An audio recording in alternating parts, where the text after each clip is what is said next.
after a little 3-week hiatus, it's been 3 weeks since we recorded. Stacking Dennys is back to talk about Nashville, go over a little bit of breaking news in the NASCAR world, and we had a couple races since the last time you and I talked, Nick, that we can go over. But Martin Truex Jr. gets a win at Sonoma. Kyle Busch gets a win at Gateway 3 weeks ago. We had a nice little Father's Day off weekend. I don't know about you, but I needed that little reset. I needed a week off. I needed to take some time and just disengage from NASCAR for a little bit. How was your off weekend? Oh man, it was, first of all, I don't think you could hear that, but I went bottle today. Yeah. I went with a bottle of beer today, so let me have a good sip of that. But no, it was good. I thoroughly enjoyed paying absolutely zero attention to NASCAR. It was awesome. Didn't have to do any work about it. Didn't have to think about it. I did a lot of NFL work the past couple weeks, so that's good. Get a jump start on NFL season for Action Network. And, of course, enjoyed the IndyCar race. Made 3 really good IndyCar bets. Of course, only won one of them. I had Colton Herta, 16-1 to win the race. I had Kyle Kirkwood, 16-1 to win the race. Shocker. And I had Alex Palou, plus 140, plus 145, somewhere in that neighborhood, to finish in the top 3. Alex Palou won the race, so he finished in the top 3, which of course means Colton Herta and Kyle Kirkwood did not win the race. I turned a profit, but Colton Herta dominated that race, and then his team screwed him on pit strategy. They decided to bring him in 1 lap early, which means he had to save fuel for that last stint. Everybody else pitted 1 lap later and didn't have to save fuel, so even though he had a 3.5 second lead, he ended up not only losing the lead, but he fell all the way back to 5th because he had to conserve fuel to make a fuel number. So really bad strategy. They should have just waited 1 more lap and brought him in. And that's what cost him the win at 16-1. Kyle Kirkwood arguably had the best car, if not one of the best cars, along with Colton Herta. Kyle Kirkwood started 6th. He made the Fast 6, so it's like NASCAR qualifying where you have the top 10 and then they go again to qualify for the pole. It's in IndyCar, it's 6. But Kyle Kirkwood blew an engine after he made his previous round qualifying time. So he wasn't able to take a lap in the Fast 6 and started 6th, which means when he had his start, he got blocked by Pato O'Ward and didn't jam on the brakes in time. Totally Kyle's fault. Didn't jam the brakes on in time and hit the back of Pato O'Ward, which caused Kyle to spin. Kyle went all the way to the back. Then he got penalized.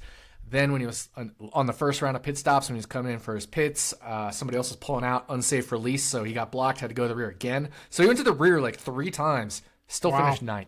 Drove through the whole field to finish 9th. So he had a hell of a car, and I couldn't believe he opened 16-1. He closed, prior to practice and qualifying, he closed as the 2nd favorite at Westgate Superbook. So pretty good to get him at 16-1 there. So feel really good about my bets, and that was my off week. That was it. So how does that work? Like, did he have to start from 6th after he blew the engine, or could he just put a new engine in there? Yeah, he started from 6th. In IndyCar is not quite the same as NASCAR. You can change your engine. You can repair your whole car, and you get your spot back.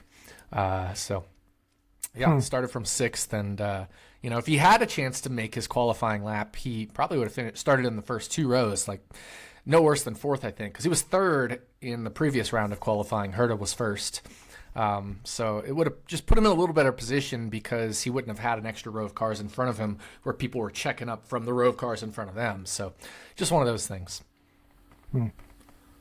Yeah, it was, like I said, and, anybody that does content for NASCAR or follows it closely, we get 1 off weekend this entire year. So yeah, it's nice to have it, as much as we enjoy talking about NASCAR, as much as we enjoy everything about it, it's a long ass season. I mean, this goes from February to November, and when you're constantly cranking out, you and I both do projections, we both do articles, we do this podcast, you do another podcast, like it gets grueling. So it's nice to have that little off weekend. So I was very glad to just I pretty much did nothing. Like my weekend was, I went out on Tuesday or Saturday for a little bit, but Friday night I stayed home. Sunday I didn't really do anything. Like it was nice. It was solid. But yeah, most recent race, Martin Truex Jr. gets the win at Sonoma, our second road course race of the season. Him and Kyle Busch actually put on a nice little battle there. I did want to talk about Sonoma for a little bit. We've talked about NASCAR and this new car and the package and everything being basically they've ruined short track racing. Do you think they've ruined road course racing as well? Because I haven't heard many good things about that Sonoma race. I watched it. I think Truex had the best car, and that's why he was so good. But I'm a little bit concerned that this package is not very good for road courses either. Yeah, I don't know. I thought the race was fine. I didn't think it was great. I didn't think it was bad. It was just fine. You had a couple cars that were a lot better than the rest. And honestly, sometimes. Honestly, I thought Kyle Larson had a really good car. And I've seen people being like, "Oh, he was terrible all weekend, whatever." Kyle Larson had a really good car. He just messed up his qualifying lap. And not having that track position set him behind. And then he encountered several things throughout that. Now, part of it was at one point he pitted a couple laps earlier, so he had old tires, and then he started to fall back when he was on old tires. And then he made some bad moves, got in some bad situations, but he passed a hell of a lot of cars, and he showed a lot of track position adjusted speed. And then, of course, we talk about passes for the lead. Well, Truex flat out passed his teammate Denny Hamlin for the lead. So faster cars, better cars could make moves in that race. And that's what I'd like to see from racing. It doesn't have to be 2 wide, 3 wide all the time. You know, it certainly was a race where you had to manage your equipment and manage your tires, and then people could move forward. And, you know, if we just look at things like passing stats, I mean, there were plenty of passes. So I don't think it was a terrible race. I thought actually it was a pretty decent race. You know, in the good race poll, I voted yes, but I didn't, you know, I understand why I only got 50-something%. I didn't think it was a great race, but I enjoyed it. Now, do I think this package is the best package we've ever seen for road course racing? Of course not. It's not amazing. I don't even know if it's necessarily good, but it hasn't been bad, right? Like COTA put some entertaining racing on. I thought Sonoma wasn't terrible, and it certainly had nothing even to do with strategy. Like it just, it was just a race where teams and drivers were able to pass each other, and there were some incidents. We love seeing incidents, and there were actually a good chunk of incidents at Sonoma. Now there were only 2 cautions, but there were a good chunk of guys spinning out, but then still being able to run, and then so the caution didn't wave. A bunch of local type yellow stuff, but I don't know. It's too early to say if this package, the low downforce package, has made it better or worse. Last year, the road course races were overall pretty good. I don't think they've been terrible this year. I wouldn't say they've been noticeably better or noticeably worse. Honestly, I think Sonoma may have actually been better this year than last. I just remember it was tough to pass last year. So it's also anything, Sonoma. There's not many places on track to pass at Sonoma. It's just the track as well. You're 100% right. It's not an easy track to pass at. The commenting team mentioned multiple times, he's going to have to wait till turn 7 to maybe set up the pass again. It's okay, this is why we're seeing a race like this. Exactly. Yeah, it's just one of those things where tough track to pass in general. And then, I still think it was a little bit better race than last year. It was just so hard to pass. So is the lower downforce better? I think so. It does make the tire wear even greater. It makes it harder to handle through the corners, and that's what we want because that allows slipping and sliding the corners and certain drivers to make moves a little bit easier. So I would argue it was a better race than last year's at the higher. It's still not a high downforce package we had last year, but at the higher downforce, I think this year's race was better than last year's. A couple notables that just were not where people expected them. Tyler Reddick wasn't that great all day. He ended up, wrecking there at the end and finishing 33rd. A couple other guys, Ryan Blaney and Austin Cindric, were just off all weekend. I don't know if they had to be testing something major. They had to be. There's no way that those 2 drivers were so off. And, even Logano wasn't that good. He just got track position. He got lucky. End. Yeah, he got track position. The only two Fords that were good at all were McDowell and Buescher. The Ford came, and I even talked about this as the physics thing, right, with the nose and then the lower downforce and the high tire, where I was like, I think the Ford's going to struggle. And honestly, all but 2 Fords struggled. So I feel like I was pretty on the Ford call there. Yeah, Buescher finished 4th. He had a solid race all day. Michael McDowell had that bad pit stop late. He was like legitimately could have possibly stole the win. That's how good Michael McDowell was. Like he's honestly, I don't think it's going to surprise anybody if Michael McDowell wins a road course race this year and plays a little spoiler in the playoff standings. But once again, another good run for Kyle Busch, and that's someone that I definitely want to talk about here because we are now – that was race number – let me pull up standings here. That was race number 16. So we have 10 races left before the playoffs start. And Kyle Busch is leading the way along with William Byron with 3 wins. And I'll go ahead and raise my hand right now because I've had people in my mentions. I have people in my mentions every single time, the same guy, every single time that Kyle Busch does well, because I remember specifically our season preview. I was like, Kyle Busch is taking a significant step backwards. I was wrong. I was 100% wrong. Kyle Busch has 3 wins, and it's not going to surprise anybody if he gets 1 or 2 more before the playoff starts. I don't think that Kyle Busch and RCR is at a level where they can legitimately compete for a championship. They don't have right now, how they're running right now, it's not consistent enough for me. But you cannot discredit the 3 wins. You cannot discredit the fact that he has 9 top 10s, which is tied for the most in the series.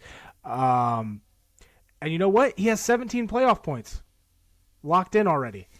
Sitting 6th in points. He's going to get some more. He gains 6 more points, and he's up to 3rd in points. It's a pretty tight race there. Kyle Busch just, absolutely waxed the field at Gateway, 2 weeks ago. Yeah. No, you're right. Kyle Busch looked really good. He definitely didn't have even the 2nd best car, but he had a very good strategy and a good enough car where a good strategy could put him in that spot. Kudos to that team, and Kyle Busch has been running lights out this year. One thing I did want to point out, and this is something we like. This is something we like to see when we're trying to handicap races. The top 10 in finishing position were the top 9 in speed plus Denny Hamlin, who wrecked. Or I should say the top 10 in speed were the top 9 in finishing position plus Denny Hamlin, who wrecked and finished 36th. And had his incident, but obviously was one of the best cars and would have finished in the top 10 if he didn't have that incident. So that's what we like to see from a handicapping perspective. We handicap speed.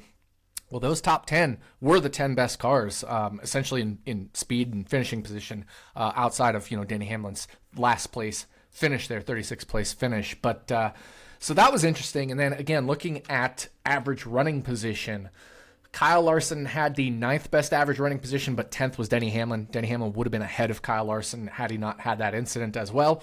So Kyle Larson had the 10th best average running position because, he started mid-pack and had to move forward.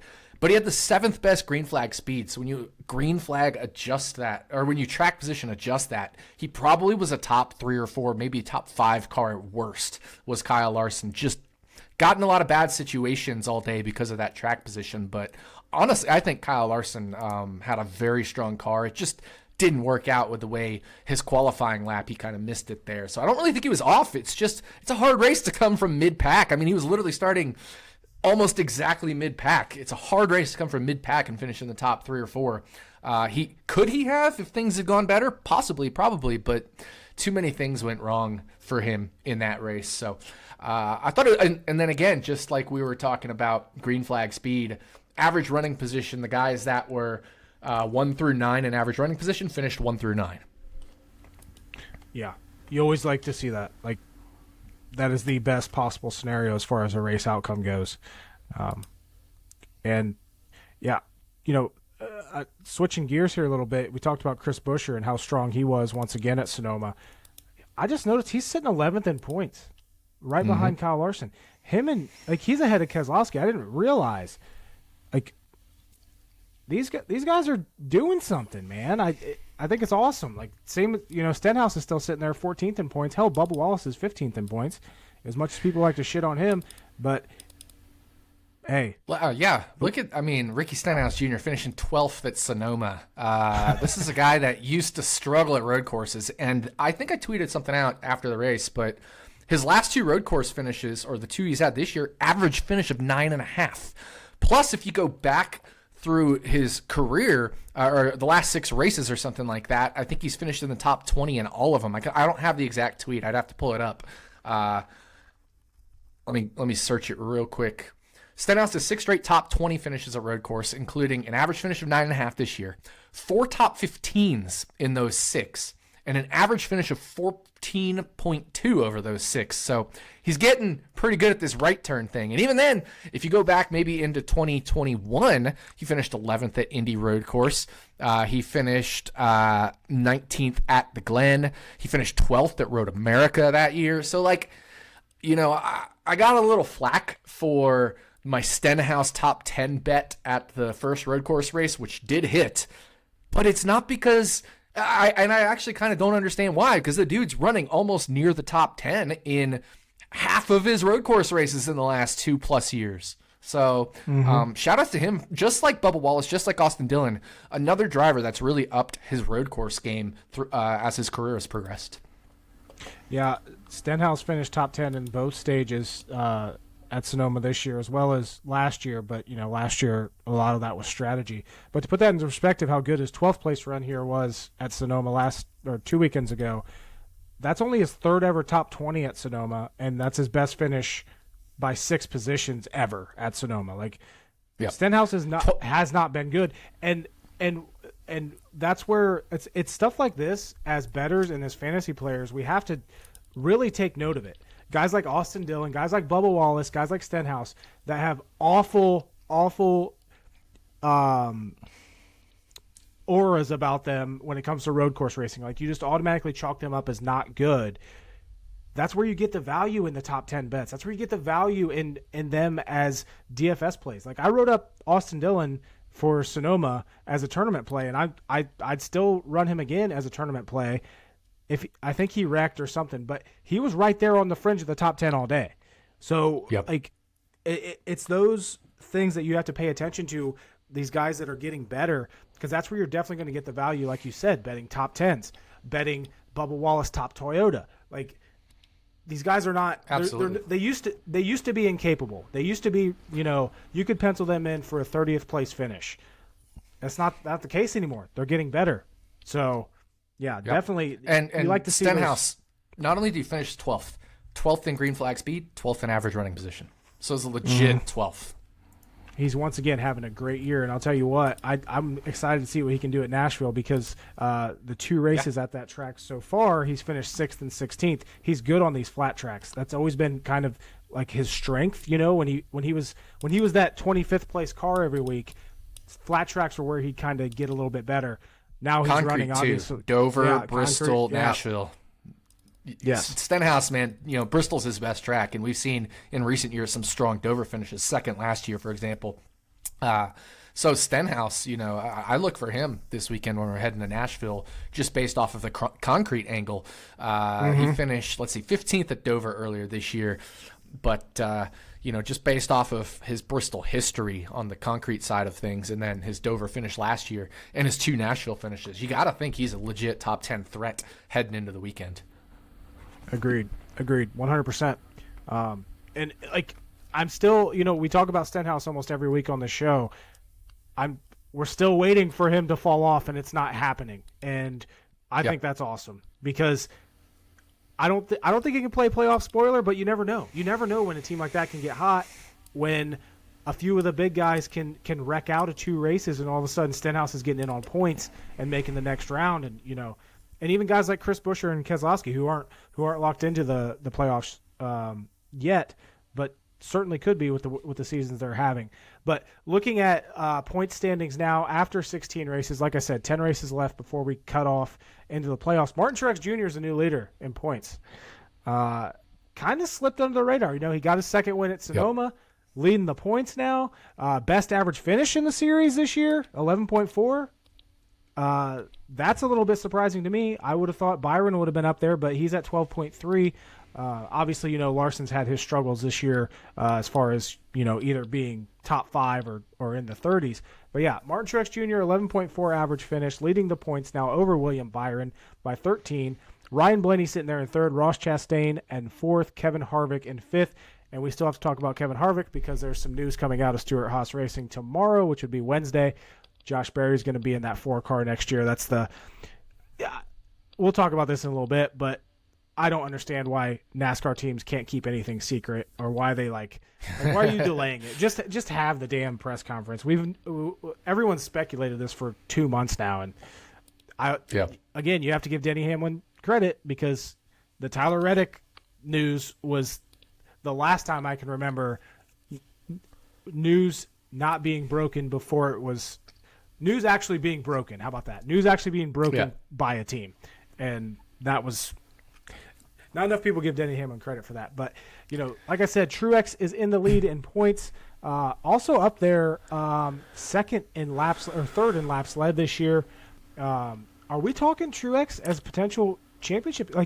I saw a TikTok earlier this week talking about the big 4, basically saying Larson, Byron, Truex, and then I think they threw Kyle Busch in there.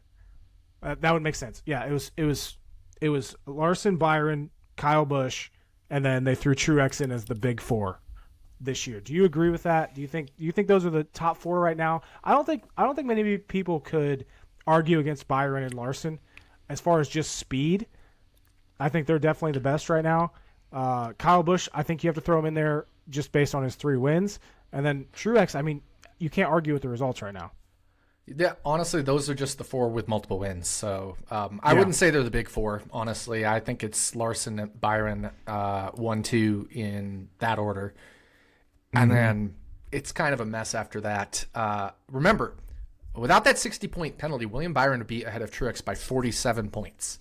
Yeah. So there's a pretty big gap between Larson and Byron and everybody else. Yeah, 50 additional stage points Byron has over Truex.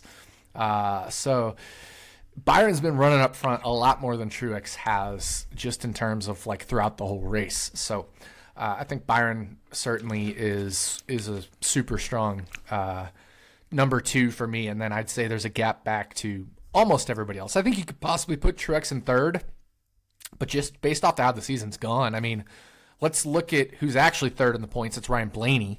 Ross Chastain is tied with Ryan Blaney in points.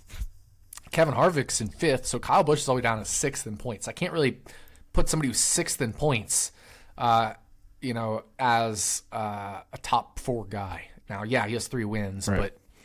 But I think, there certainly California he dominated. You don't count Superspeedway wins, so Talladega is what it is, and then Gateway, he had one of the best cars for sure. Did he have the best car? Maybe not. Tough to say. But certainly was one of the best cars.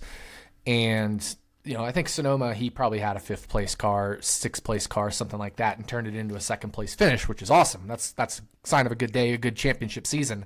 But I don't think he's a top 4 guy for me right now. Mm-hmm.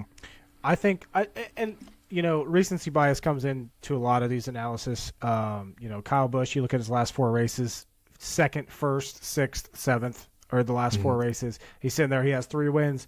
People are going to automatically throw him into the top 4.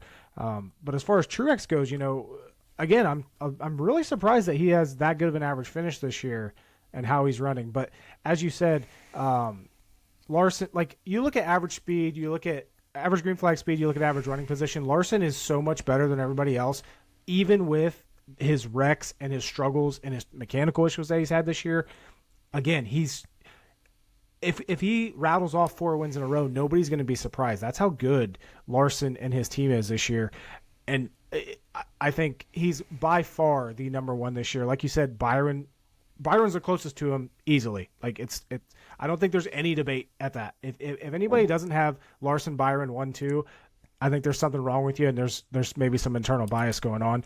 But yeah, other than that, like you said, it's so close. Throw you could make a case for Blaney in there.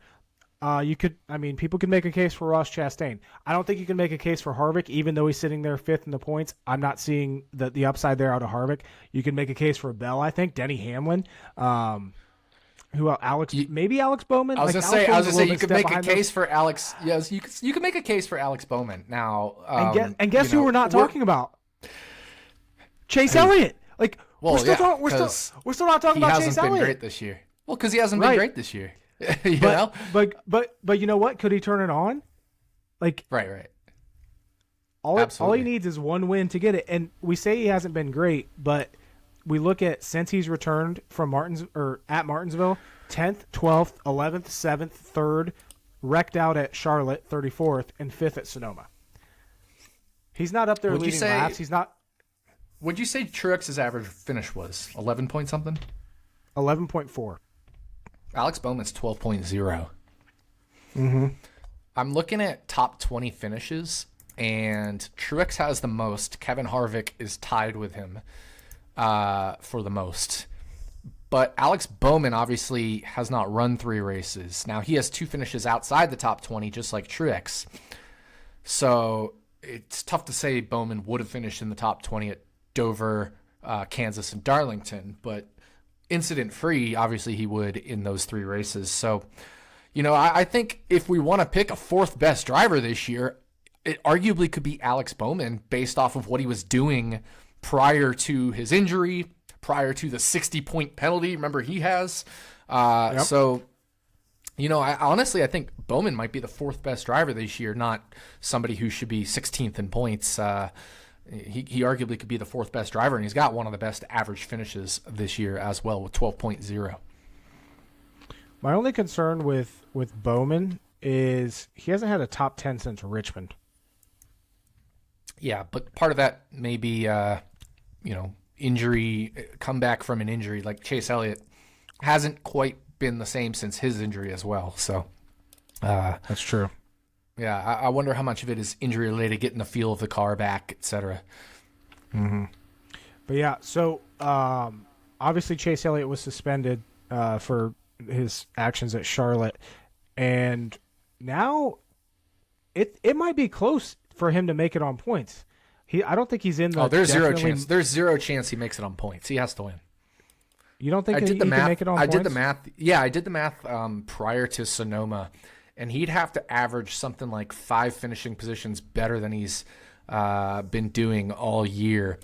And I just don't see that happening. So that's at the rate. So Alex Bowman is 16th in points, but he's probably going to pass Bubba Wallace at some point. So really we're looking at Bubba Wallace as the target. Well, Bubba Wallace has 354 points over 16 races. So 354 divided by 16. So Bubba scoring 22.125 points per race. Well, there's 10 races left in the regular season. So if we multiply that 22.125 by 10, that's 221. I'll just round down, 221 points. So let's add 221 to his current 354. That puts him at 575. So the target Chase Elliott needs to hit is 575 points. Well, right now he has 247 in 9 races. So 247 divided by 9. His current pace is 27.444 points per race. So to hit 575, we said, 575 minus 247. He'd have to average like 33.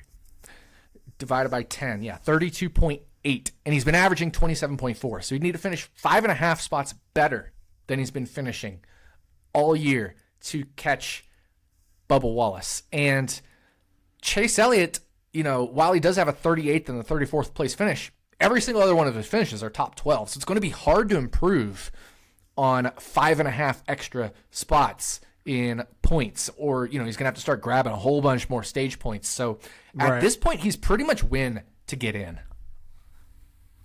Especially if we get, a guy like any outsider winning a race, a guy like Daniel Suarez, Ty Gibbs, one of those, randoms stealing a win, quote unquote. Yeah, I don't know. I still think I would love to see Chase Elliott still get in on points. but after this penalty or this suspension, it's definitely not super likely. But it'd be fun to watch if he does get in. That'd be a story in and of itself. But you talk about one of those randoms getting in. Let's say Michael McDowell gets in, whether on it's a road course or the Daytona race. Just hypothetically, I'm just going to say McDowell. It doesn't matter who. It could be anybody outside the top 16. Mm-hmm. Well, if we're assuming Bowman's going to jump Bubba, that leaves Bubba out. So the cut line would then be Bowman, but he's probably also going to pass the guy in front of him, which would be Stenhouse at some point. We think, maybe, possibly. But then Stenhouse has a win anyway, so he's in. Tyler Reddick would be next up. He has a win. So, at some point you're looking at where it's just too far gone to catch people in points. I mean, Stenhouse is already a 46-point jump ahead of Bubba Wallace. So, and here's the thing. If Chase Elliott is going to average 5.5 places better than he's been doing, it's probably going to include a win anyway. So he's basically in win or go home mode. And looking at the next 10 races before the playoff cut line, obviously regular season ends with Daytona. Anybody can win that race. We got Nashville coming up this weekend. I don't think we're going to see a surprise winner there. We got Chicago Street Course after that. We don't no clue what to expect. I'll just say right now, whoever wins the poll, I think is going to win the race. But then we got Atlanta. That's a pseudo speedway. We could get a surprise winner there. I don't think we're going to get a surprise winner at New Hampshire. Pocono could come down to fuel mileage. We've seen that come down to fuel mileage before. Richmond, don't think we're going to get a surprise winner there. Michigan, no. Indy Road Course could get crazy. Watkins Glen, probably not going to get crazy. So we have some opportunities here with Atlanta, with Daytona, with Indy Road Course that we could potentially see some of these surprises. But at the same time, is the quote-unquote surprise winner going to come from these guys, like you said, the Chris Buschers, the Keselowskis, who's going to move that point cutoff line to guys like Kevin Harvick and Ross Chastain, who it would make it completely unattainable for Chase Elliott to get in. But that would have been a fun bet to make prior to the season starting. Would be Chase Elliott not making the playoffs. I would have liked to know what those odds were, because he was the championship favorite for the first month of the season until he got hurt. Yeah, and if not the championship favorite, he was top 3. And here's the thing, betting on sports, betting on unders, right? Like if let's say under 55.5 receiving yards for a wide receiver in the NFL, I love betting unders because shit happens, right? And somebody gets a suspension because they punched a guy on the field and they play one quarter and they get under, or they get an injury.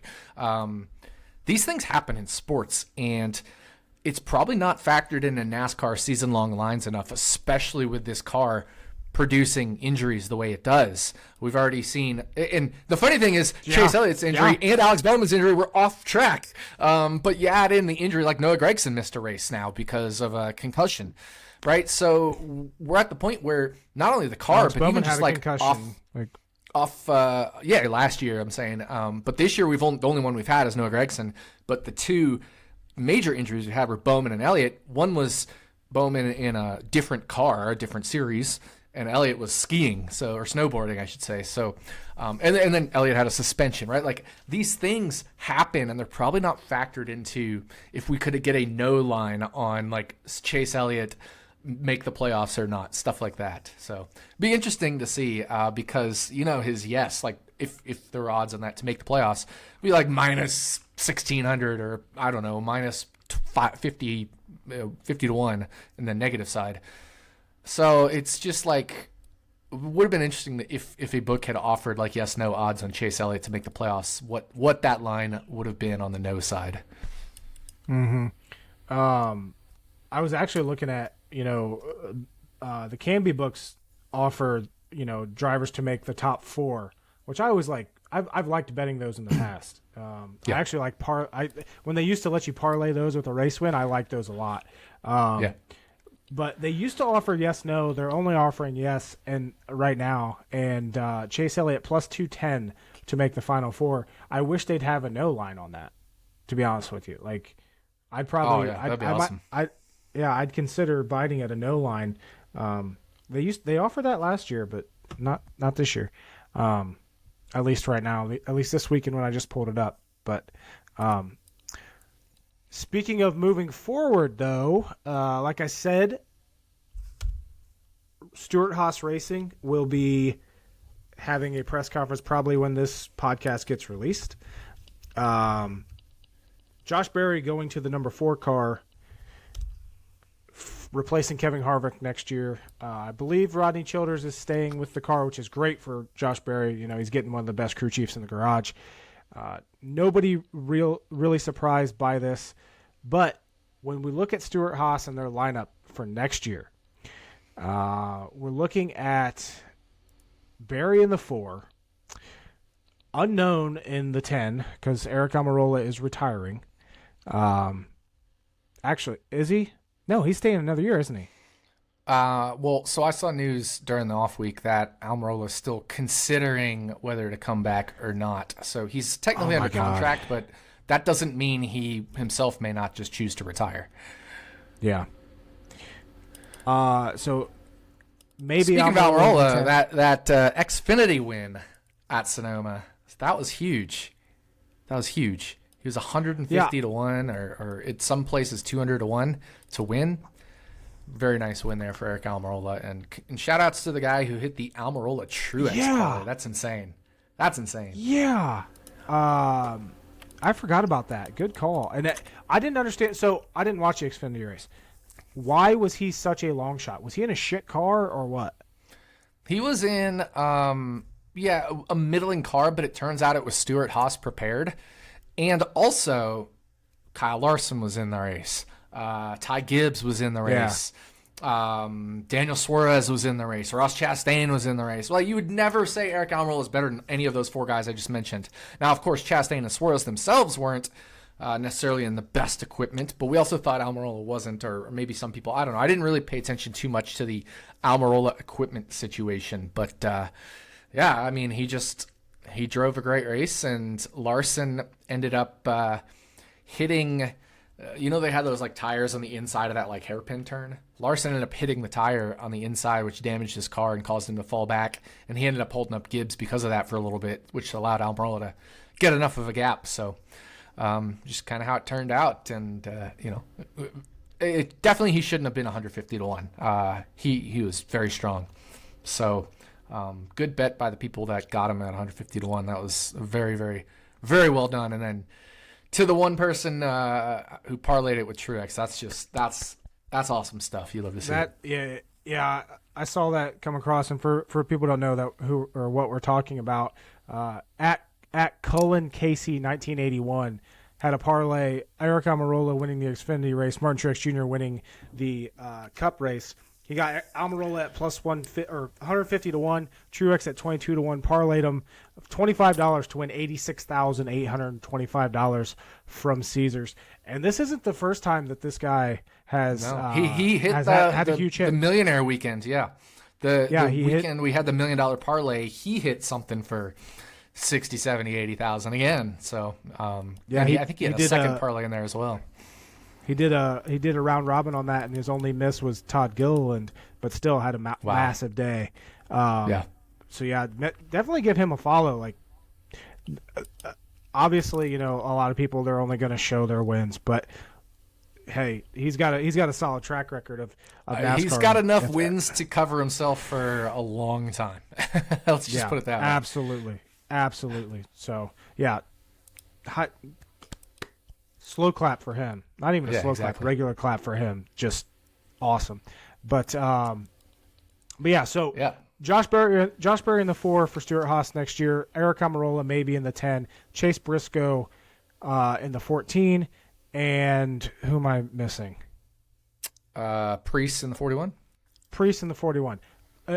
All of a sudden, Stewart-Haas Racing is just a laughing stock of the Cup Series. That lineup. At this point, why don't you force Eric Almirola to retire and cut down to 3 teams and try to find some speed? Because you know what? Chase Briscoe is embarrassingly slow this year. At the intermediate package, yeah. But with some of these oddball races, he's been fine.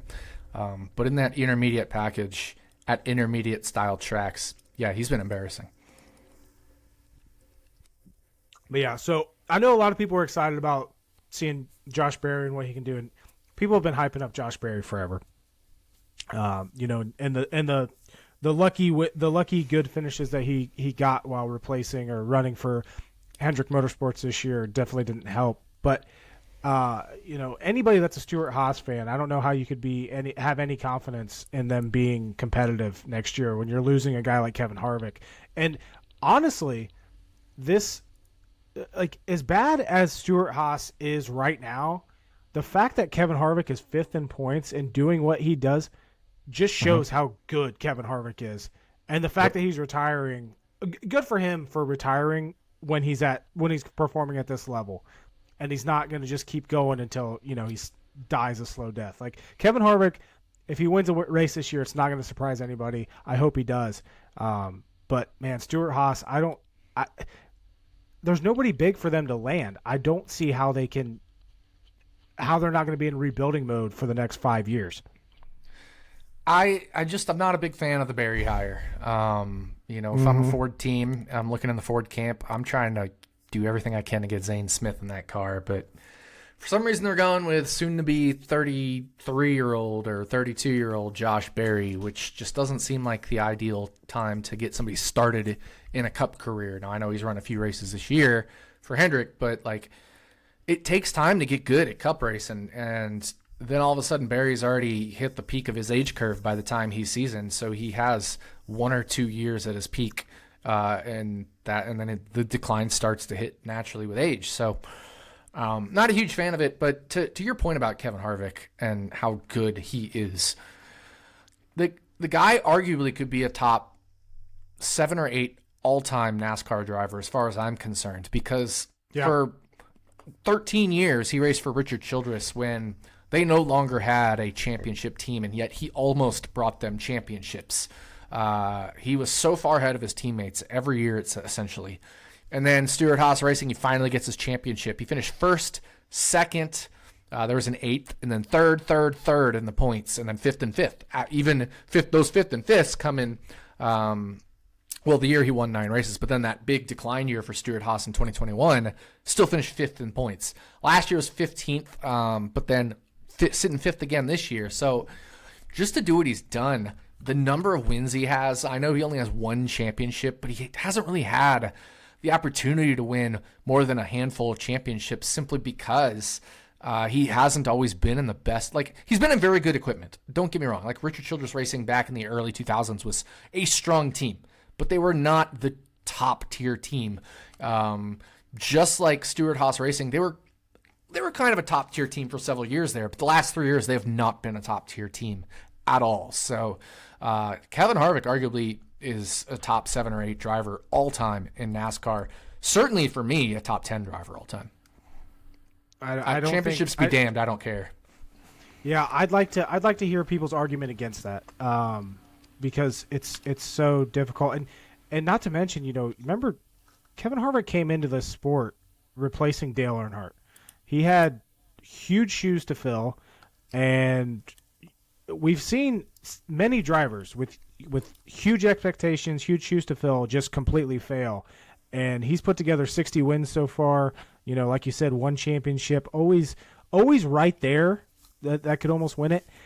Here's a question for you though, and this kind of piggybacks off of him replacing Earnhardt. Do you like that Josh Berry is replacing or taking the 4, or do you think Stewart-Haas should retire that number?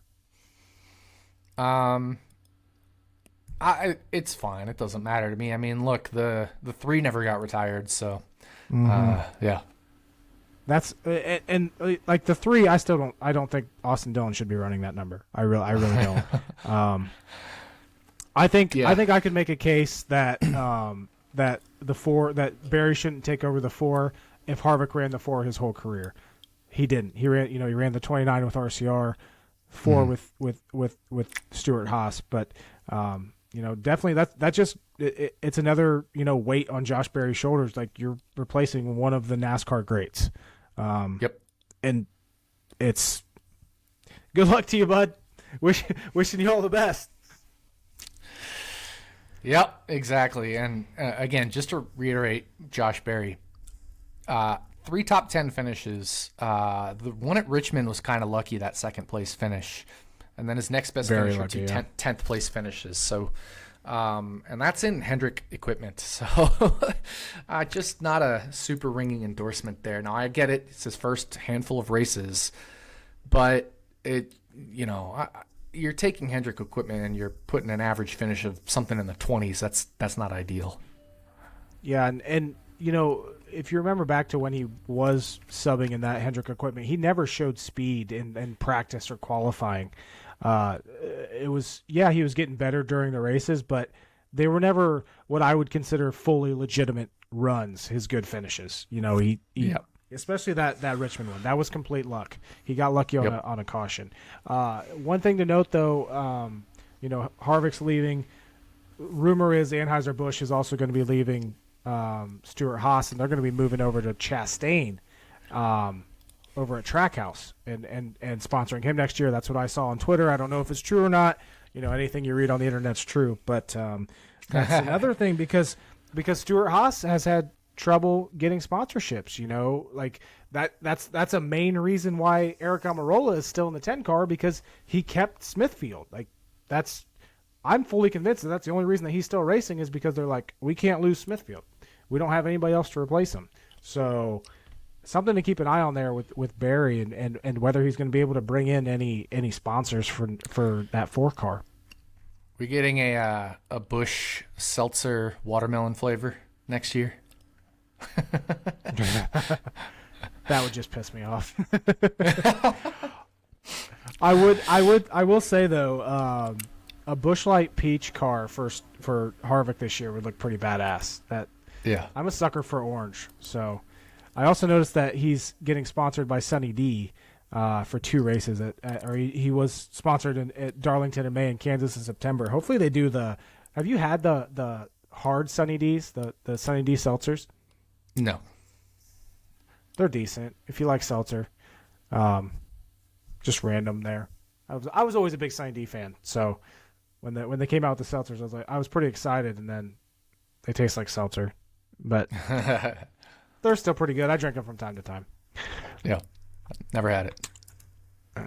But yeah. So moving on, we got Nashville this weekend, 3rd race ever at Nashville. I hate that they call it Superspeedway because to me it's dumb. It's a speedway. Superspeedways are only Daytona, Talladega, and I guess Atlanta now. But 3rd Cup race here ever. First one, Kyle Larson won, dominating fashion, led 264 laps, had a near perfect driver rating of 149.7, 264 laps led out of those 300. Last year, Larson finished 4th. Chase Elliott won the race after Denny Hamlin led 114 laps from the pole. I honestly, to be honest with you, I don't think I've watched either of the Nashville races thus far. This might be the first Nashville race that I actually watch. What tracks are we using to bring comparisons with, and what other tracks are we looking at when we're talking about Nashville and analyzing Nashville this weekend? Yeah, that's a really good question. I watched both Nashville races, and I just don't really remember them. They've both been they've been good, but unremarkable. You know what I mean? So it doesn't leave a memory.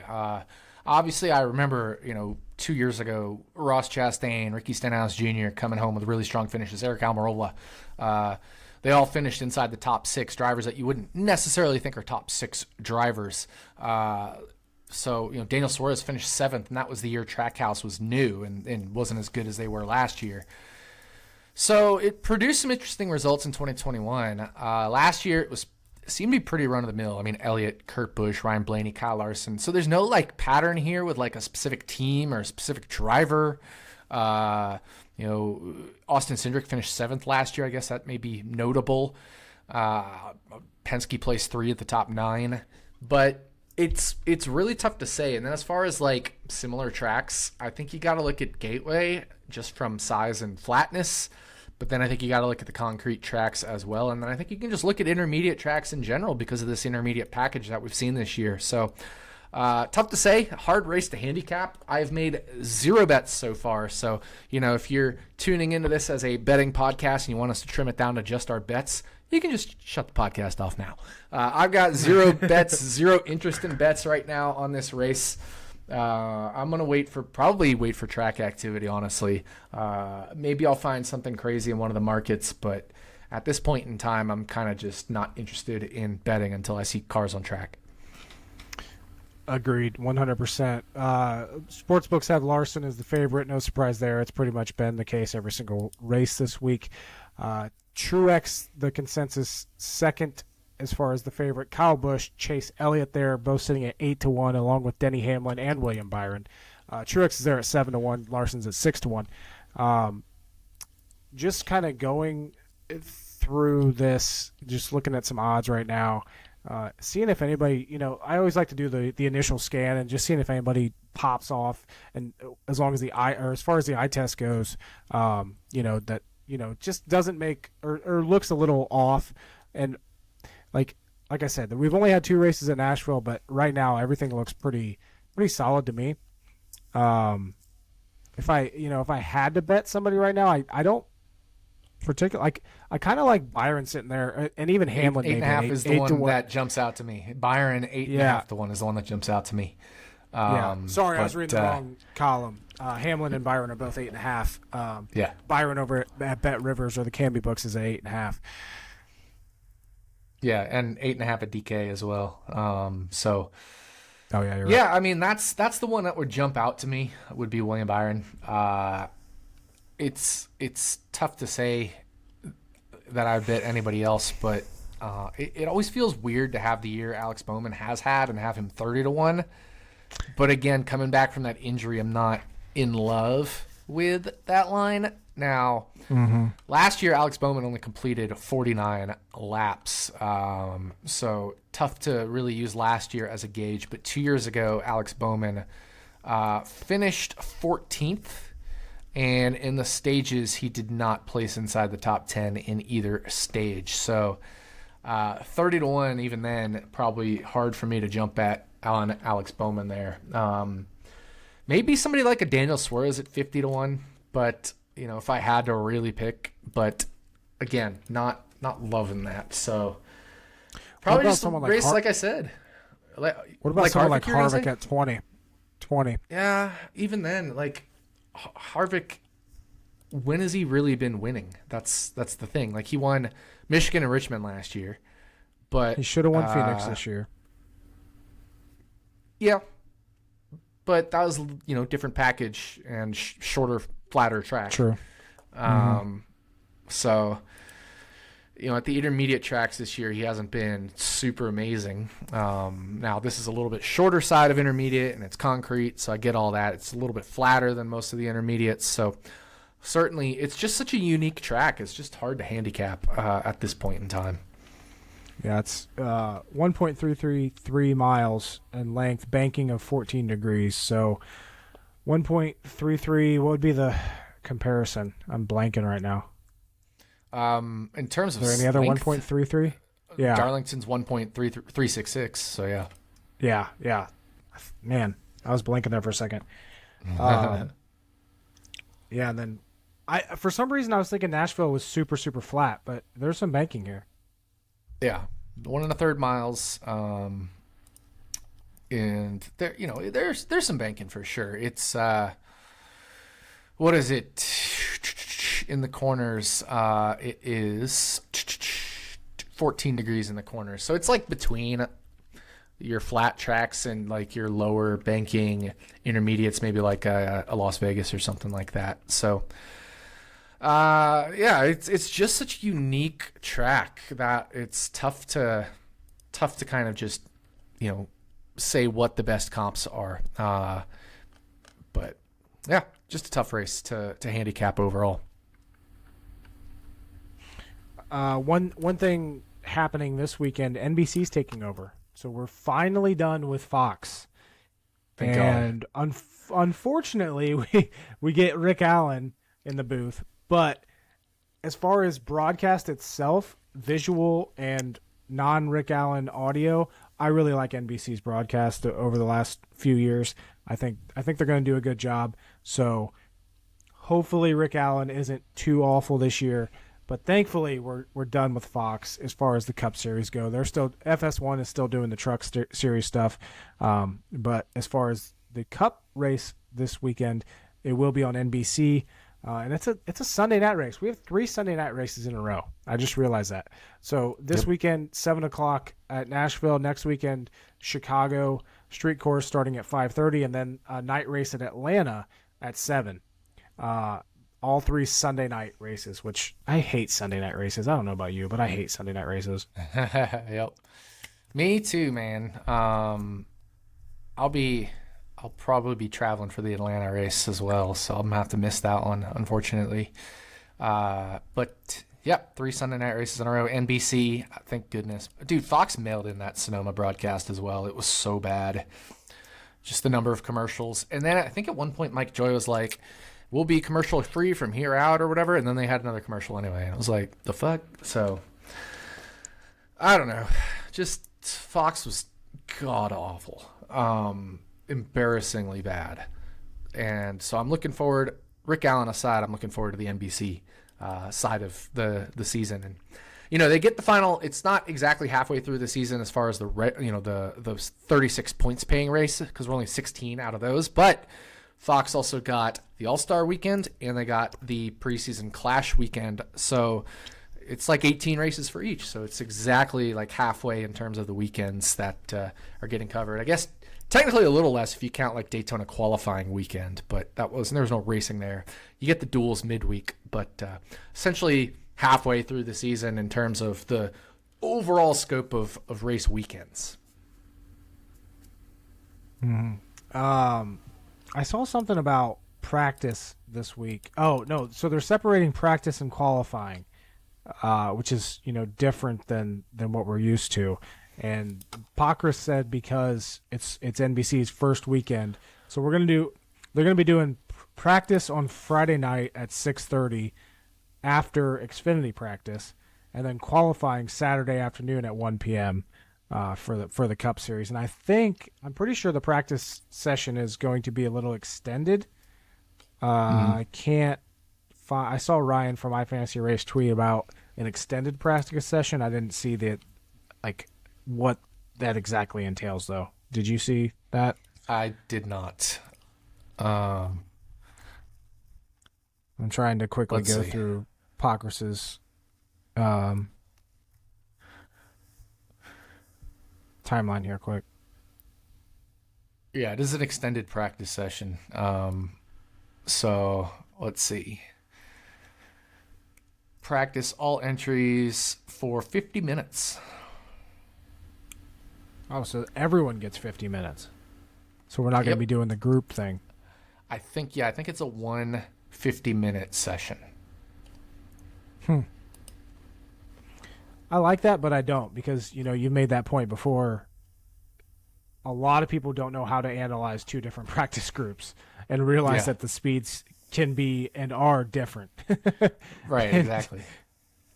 So when everybody's out there at the same time, it kind of, you lose that edge that we have otherwise. But yeah, like I said, third race at Nashville. I don't really have anything else to preview about this damn thing. No, I don't either. Honestly, I as part of, the time off, the weekend off, I've also just taken off from let's get prepped for Nashville. Now, of course I'm going to, but I've been focusing on NFL stuff for action. But by the time we get to the Running Hot podcast that I'll be doing on Thursday with Stevie TPFL, Stephen Young of RotoGrinders, by the time we get to that, I'll be in the prep mode for NASCAR again. But we need that mental break, and so just kind of getting back into the swing of things. So I haven't really prepped too much for Nashville as of yet. One guy that has 2 top 20s in the first 2 Nashville races, Corey LaJoie, 15th in year 1, 20th last year. So definitely always someone to keep an eye on. One of those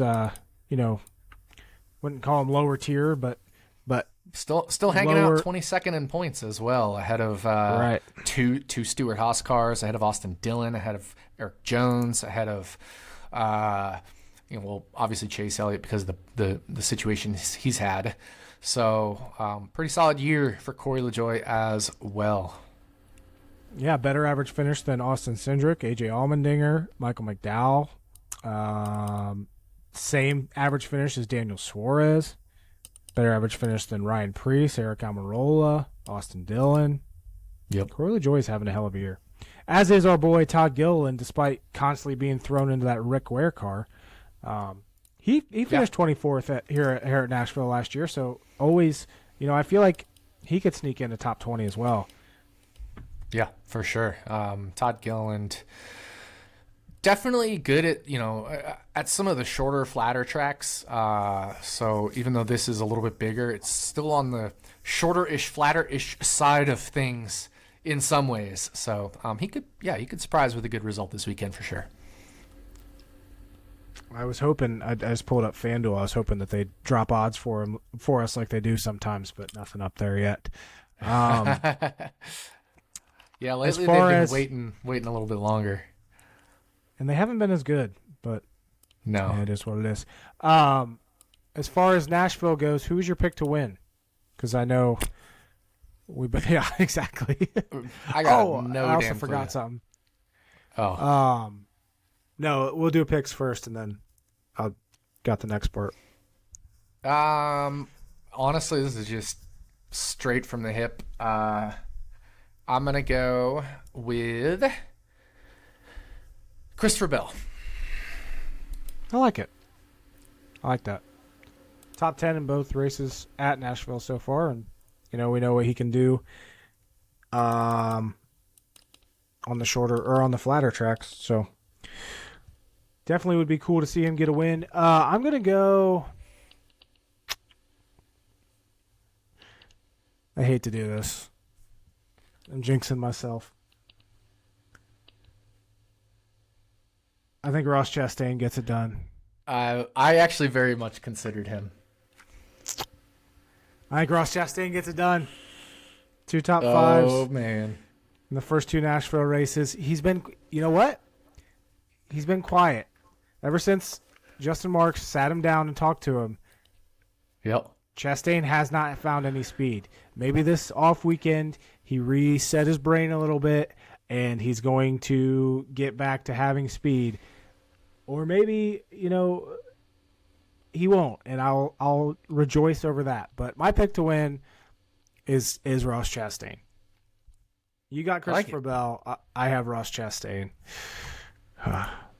That pained me to put that. It's like when I write up Ty Gibbs or Austin Dillon in DFS. I'm like, I don't like saying this, so but I like these guys, or I like this guy in DFS. But that segues nicely actually into my favorite segment, and that is how many races has it been since Ross Chastain last won a race? His current winless streak is 42 races. Thank you for coming to my TED Talk. 42. That's getting up there. Yeah. As far as I told you I was going to do this spreadsheet. As far as current winless streaks, the only people that have a longer winless streak than Ross Chastain, Chase Briscoe at 48, Austin Cindric at 51, Eric Almirola at 66, Brad Keselowski at 78, Justin Haley at 85, and Michael McDowell at 87. One surprising guy, and I think we talked about this, but I don't remember. Alex Bowman's right there with Ross Chastain. His winless streak is currently 41 races. Yep. So Mr. Bowman, I'm gonna need you to get a win here soon, so I can continue talking shit about Ross Chastain. To be fair, though, people aren't talking about Bowman being necessarily being a title contender, which honestly he probably should be talked about a little more as a title contender. Because the people I see on Twitter and stuff when people argue with you about Chastain, but he's leading the points, but he's a title contender, whatever. Well, Bowman doesn't get any of that, so I think he's undersold. Whereas your thing with Ross is he's oversold. I think Bowman's still undersold overall. Mm-hmm. And it's gonna, it'll be a bit before people start talking about it, but I think we should start talking about it. Chase Elliott's winless streak right now is 15 races. Yep. He hasn't won since Talladega last October. That win doesn't count, right? So, it's Talladega. Exactly. That win doesn't count either, so it's longer than that. Well, and it took him several races even before that when he won. He won Pocono last year, so we're coming up on almost a full year since his. Yeah, okay, exactly. That wasn't even a real win. And the one before that was Atlanta, which is a pseudo speedway. So we're exactly at the 1 year point since his last real win at Nashville, according to Jordan Real Win Analytics. Trademark. Put a little trademark next to that. Yeah, I forget. Yeah, right, Pocono. That one definitely Pocono, don't count. No. Yeah, and then before that was Dover, so that was a legitimate one. So, oh man. We didn't do whine about it this week, but I didn't have anything to whine about.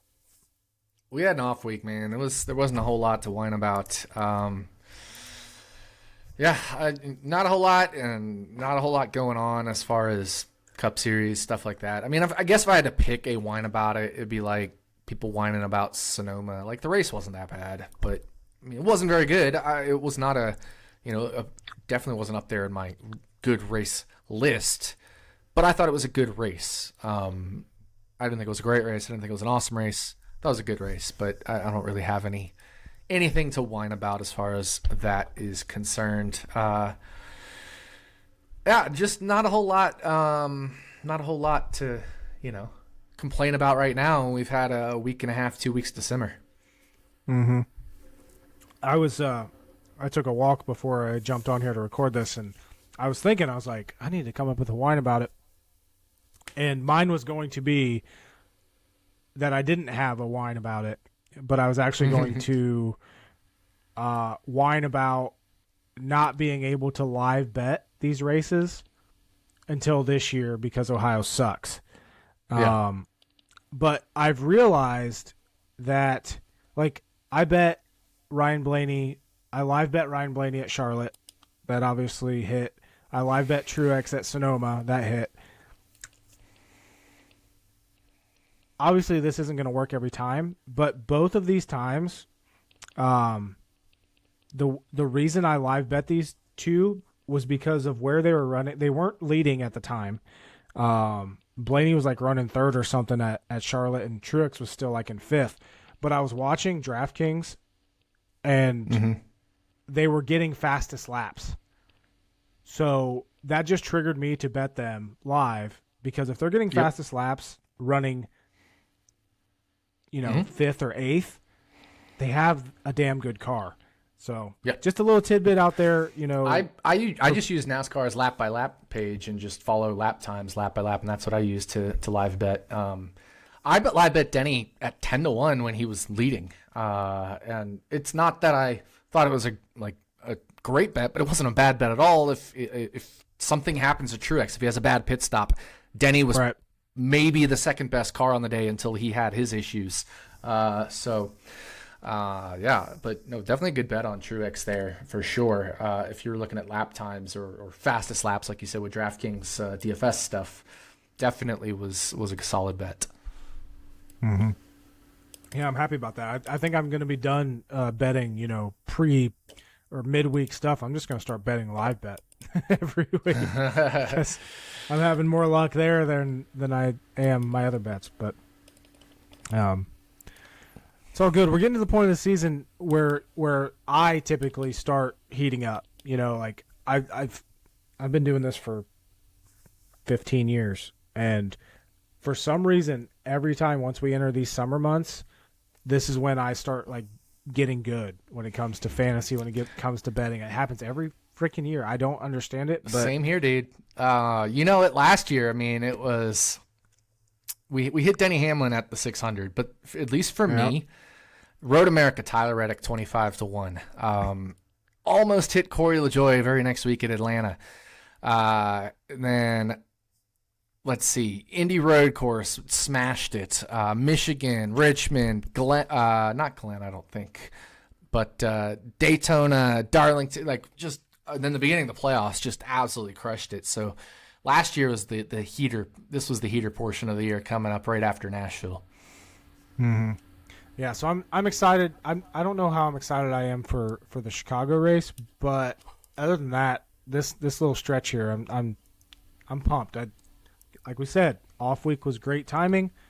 Now let's finish out this regular season strong and head into the playoffs. So, random fantasy racing. Yes, is that sir. Still working? It is somehow, some way, it is working.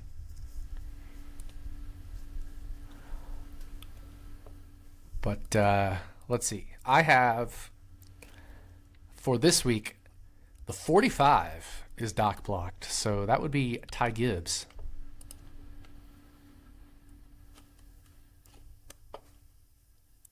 I'm trying to see if I made my pick yet. I think I did. I think you did. I think you have the 2. 45 isn't Ty Gibbs. Tyler Reddick. That's right. I was a little 54, 45. We had an off week, man. I'm losing it. Yeah. You got the number 2. You got the number 2 of Austin Cindric. Yeah. So, yep. So Tyler Reddick, not Ty Gibbs. The other Ty and Tyler. Tyler Reddick is doc blocked for Nashville. Looking at these standings, overall standings, Kylie, whoever, is still in first place with an average finish of 8.3. Second place is 10.7 average finish. So more than almost 2.5 places better than second place 47 in points average behind. finish. Yeah, that's like what Martin Truex Jr. would be behind Byron without the penalty. It would be exactly 47 points. So pretty nutty. Yeah, she's got Blaney this week at Nashville, which he should be pretty solid. She's had Logano the previous 2 weeks. He finished third both those races. Wow. Yeah. Only finish outside the top 17 was Bristol Dirt. Chastain. And then the only other finish outside the top 11 was Charlotte with Corey LaJoie. And 17th for Corey LaJoie at Charlotte's pretty solid. Yeah, exactly. That's a solid Corey LaJoie result there. So really the only bad result this year has been Bristol for that Kylie person. And then one thing I noticed scrolling down through the standings, look at 21st in points, or in the standings. They have a 9.8 average finish. It's only 1.5 worse, but they've only run 14 races. They did not make 2 picks, it looks like. So looks like they missed out on 2 races there. Wow. Who's leading the Underdog Cup? Site's being a little slow to load for me. Luminous Sensei.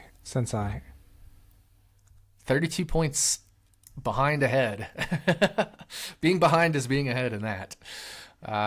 They have the 22 this week. So it's going to be tough to keep that lead if anybody behind them.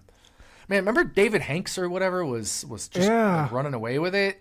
All of a sudden, they had an 11th and a 14th within the last 4 races. Well, no, that was the All-Star race. A 5th and a 14th in the last 4 races. And a 21st and an 8th 5 and 6 races ago. The person leading the Underdog standings right now, you look at their finishes, did not get a top 20 until Dover, the 11th race of the season. And that is their only finish better than 17th. Yeah. And those 2 are their only top 20s. They have Logano at Nashville this week, so should probably stay away from Logano, should probably stay away from Tyler Reddick. How funny is it that the person leading the standings has 1 finish worse than 17th, and the person dead last is 1 finish better than 17th? right? That's the perfect bell curve kind of thing, because 17 is essentially half the field, right? Like 18 is half of 36 or 18-19. So that's like perfect bell. Like this random fantasy is a perfect lesson in distributions. So it's really funny.